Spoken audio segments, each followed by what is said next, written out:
El sol apenas comenzaba a calentar las piedras de Jerusalén. El aire fresco de la mañana parecía contrastar con el fuego que ardía en el corazón de María Magdalena. Mientras caminaba a toda prisa por el sendero que llevaba al huerto, cada paso resonaba con el eco de una noche en vela. Los recuerdos del Maestro, su voz, su sonrisa, la agonía de la cruz, todo se agolpaba en su mente como una tormenta imparable. No podía haber terminado así. Se aferraba a los frascos de especias aromáticas, sus manos temblando, no por el frío, sino por una mezcla de dolor y determinación. Sabía que no podía cambiar lo sucedido, pero al menos podía ofrecerle un último acto de amor a honrar su cuerpo. La oscuridad de la noche retrocedía lentamente, dando paso a los primeros tonos dorados del amanecer. La ciudad dormía,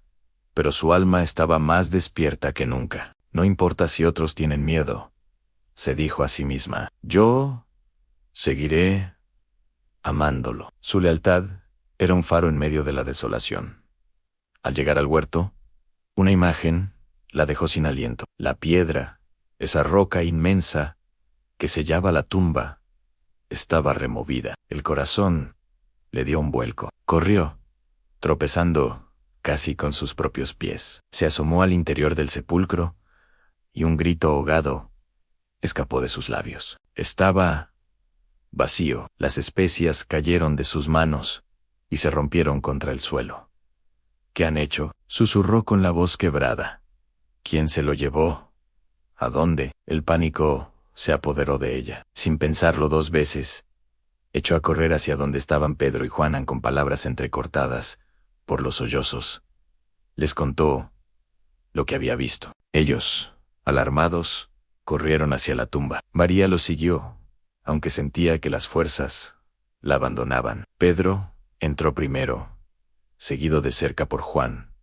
Ambos contemplaron la escena, las vendas de lino dobladas, el sudario que había cubierto la cabeza de Jesús, cuidadosamente colocado a un lado. No había señales de robo ni de violencia, solo un silencio profundo, casi sagrado, que envolvía un misterio mucho más grande que su miedo. Los discípulos se miraron, confundidos, no entendían lo que veían. Finalmente, se marcharon, dejando a María sola frente a la tumba vacía. Pero ella no podía irse. Su amor, un ancla indestructible, la mantenía allí, en el último lugar donde lo había visto. Cayó de rodillas, el rostro cubierto de lágrimas, y lloró con una desesperación que partía el alma. Cuando levantó la vista, una luz suave la cegó por un instante. Dentro de la tumba, vio a dos ángeles vestidos con túnicas de un blanco resplandeciente, sentados justo donde había estado el cuerpo del Señor. Mujer, ¿por qué lloras?, le preguntaron con voces que sonaban como campanas. Porque se han llevado a mi Señor, respondió ella, y no sé dónde lo han puesto. Con el corazón hecho pedazos, se dio la vuelta, dispuesta a marcharse. Y entonces lo vio. Un hombre estaba de pie detrás de ella. La luz del amanecer dibujaba su silueta, y la tristeza nublaba tanto sus ojos que no pudo reconocerlo. Pensó que era el jardinero, el cuidador del huerto. Señor, le dijo con la voz rota, si tú te lo has llevado, dime dónde lo has puesto, y yo misma iré a recogerlo. Fue entonces cuando el hombre pronunció una sola palabra, su nombre Anún, susurro que pareció detener el tiempo y romper la oscuridad.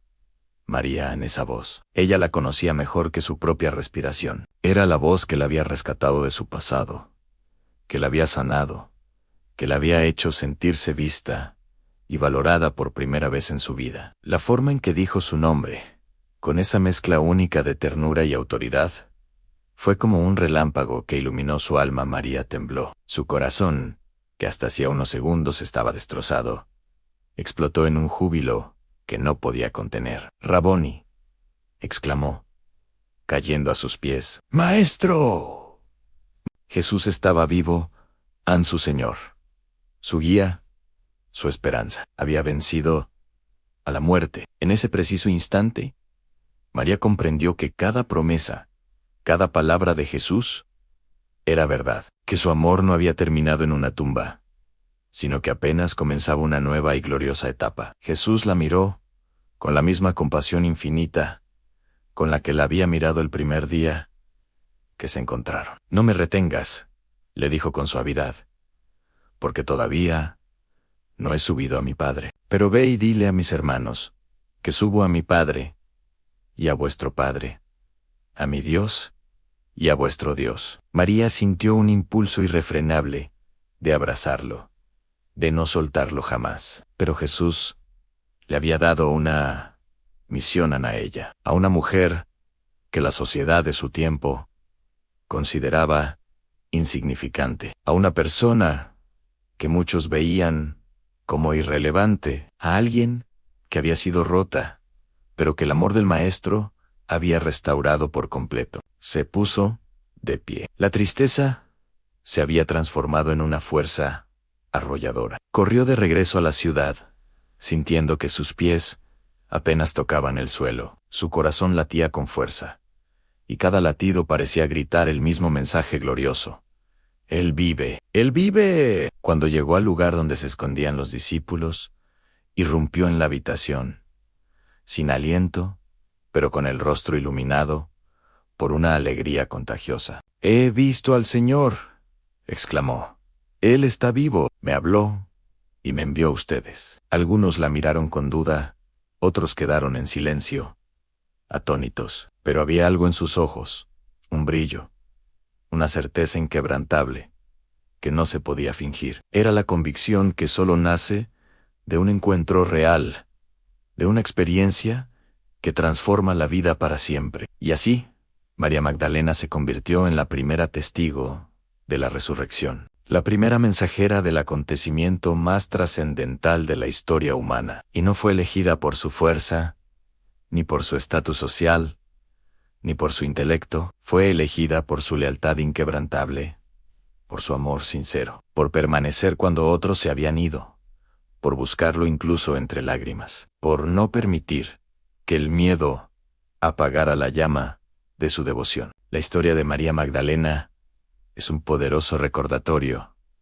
de que Jehová valora profundamente a quienes lo buscan con un corazón puro y sincero. Su lealtad la llevó a ser la primera persona en presenciar la victoria del Señor sobre la muerte. No era la más fuerte, ni la más influyente, ni la más preparada, según los estándares del mundo, pero en ese momento crucial fue la más fiel. Y Jehová siempre honra la fidelidad. Cuando nosotros decidimos seguir amando, incluso en medio del dolor y la incertidumbre, cuando permanecemos firmes, aunque otros retrocedan, cuando buscamos a Dios incluso en las noches más oscuras de nuestra vida, Él también nos llama por nuestro nombre. Él se nos revela de maneras inesperadas y nos muestra que, sin importar cuán desoladora parezca la situación, la esperanza siempre renace. La lealtad de María no solo le permitió ver a Jesús resucitado, sino que la convirtió en portadora de las mejores noticias que el mundo jamás ha escuchado. Que su ejemplo nos inspire a cultivar un amor y una lealtad que ni siquiera la tumba pueda contener.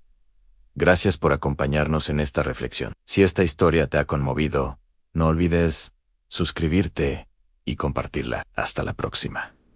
Hasta la próxima.